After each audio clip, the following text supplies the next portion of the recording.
morning students. This video is regarding to your NCERT syllabus. In this session we will deal with the topic electric charge and electric field.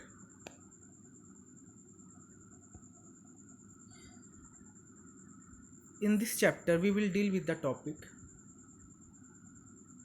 static electricity, electric charge and its conservation, electric charge in the atom, insulator and conductor, induced charge, Coulomb's law, problem solving and electric field. Now what is static electricity? Now when the two objects rub with each other physically, then there is a transfer of charge from each other. This type of transfer of charge is called static electricity. Here this is an example of static electricity. Two bodies are rubbed with each other and there is a transfer of charge. Now when two plastic rulers having negative charge, then they will repel each other. Two glass rods having positive charge also repel each other, and the nature having opposite charge, two opposite types of nature having negative and positive charge attract each other. Now what do you mean by insulator and conductor? In conductor, charges flows freely from one end to the other end, whereas in insulator no charge flows from one end to the other end. For example, this is a wire, this end having higher potential and this end is having lower potential. Now in conductor, flow of charge from this end to this end flows very easily without any resistance or having negligible resistance, whereas in insulator the flow of charge from this end to this end is near about zero. Here is an example of conductor. This is metal, which is conductor, and this is wood, which is insulator. Now what do you mean by induced charge? When two type of object having some separation between them, then the type of flow of charge is called induced charge, and this type of transfer of charge is called induced charge. For example, there are two objects, this object having positive charge and this is non-conductor having no charge. When this positive charge is brought within some distance with this non-conductor, then there is some negative charge nearby this positive charge, and this negative charge near about this positive charge, and the opposite charge is in this side.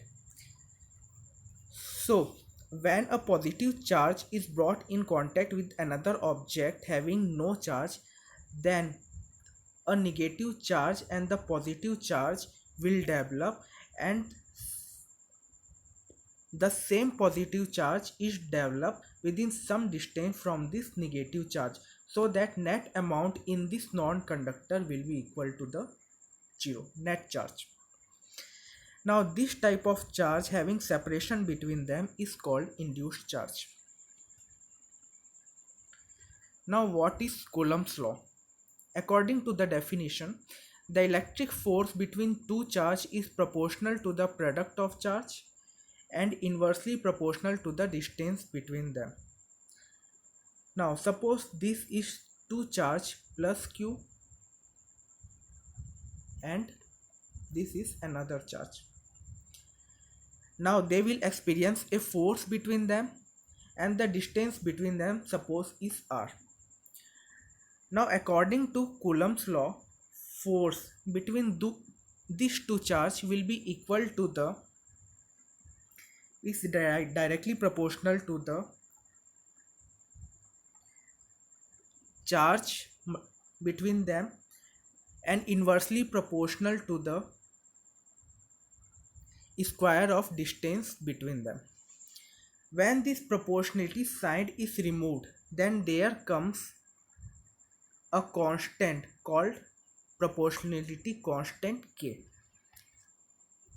So this is the formula of the Coulomb's law. These are the charges which is directly proportional to F, and this is the distance which is inversely proportional to F. By removing the proportionality sign, there comes a constant called K. Here this is the constant 1 upon 4 pi epsilon naught.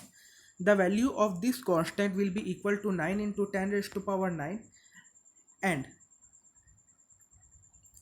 value of epsilon naught will be equal to 8.85 into 10 raised to power minus 12 coulomb square per Newton meter square. This C denotes coulomb. The SI unit of charge, this is Newton and this is meter. Now, when there is a charge, positive charge, and there is charges held nearby this positive charge, then this charge will experience a force due to this positive charge, this positive charge, this positive charge, this and this. The net amount will be equal to the summation of this charge. For example, F net will be equal to F1 plus F2 plus F3 plus F4 plus F5.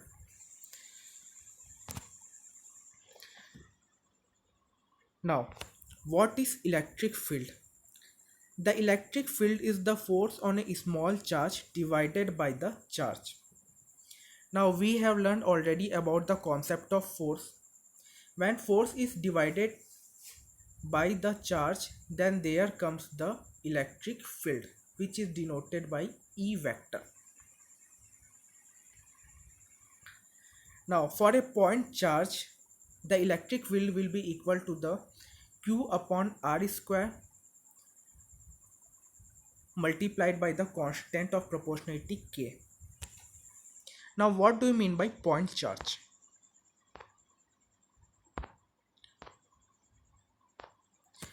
This is the point charge. Now the field lines of this point charge will be like this, and the direction of these field lines will be far away from the positive charge. Similarly, the point charge electric field due to point charge will be like this as shown in the figure, and the direction of this negative charge, negative electric field lines will be towards the negative charge.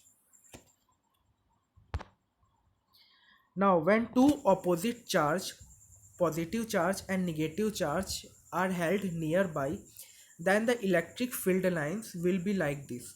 It starts from the positive charge and ends towards the negative charge as shown in the diagram. The electric field is tangent to this electric lines. Electric field is always tangent to the electric lines of force. Now, when two oppositely charged plus Q and minus Q are held nearby, then there is a field lines like this which is equidistant from each other. The electric field between two closely spaced oppositely charged parallel plate is constant as shown in the diagram. Now, summary of the field lines. Now, the electric field lines start from the positive charge and ends toward the negative charge.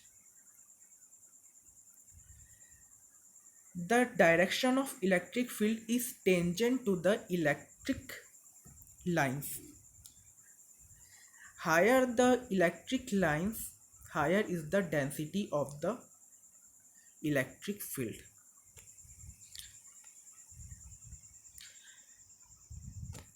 Now in the next session we will deal about the Gauss law. Hope you like this video. Thank you.